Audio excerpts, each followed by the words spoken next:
আসসালামু আলাইকুম রহমতুল্লাহ। আপনাদের মাঝে আজকে একটি নতুন অঙ্কের ভিডিও নিয়ে হাজির হয়েছে। কিভাবে আমরা দুই সংখ্যার বর্গ সহজে করতে পারি সেটা। তো চলুন কীভাবে করা হয় দেখি। ধরুন আমি 23-এর বর্গ করব। কীভাবে 23-এর বর্গ করব এটা খুবই আমরা যে সহজভাবে যেটা করি সেভাবে না করে কীভাবে টেকনিক ওয়াইজ করা যায় সেটা চেষ্টা করি। প্রথমে ডান পাশে যে সংখ্যাটা থাকবে সেটার বর্গ করে ফেলুন। 3-9।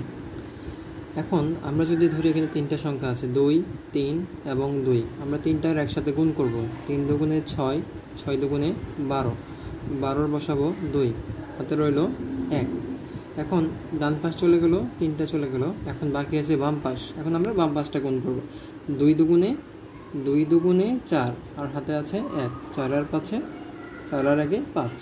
এটা হচ্ছে আনসার। এখন আমি যদি এটা ওইভাবে করে দেখাই, 3-9, 3 দুগুণে 6, 3 দুগুণে 6, 2 দুগুণে 4, যোগ করলে হবে 9, 6 6 12 আর 2 হাতে 1, 1 আর 4 5। সো দেখতে পেলাম যে এই জিনিসটার চাইতে আমরা খুব শর্টকাটে দ্রুত পদ্ধতিতে এটা আমরা করতে পারি। আশা করি কেমন লেগেছে কমেন্টে জানাবেন।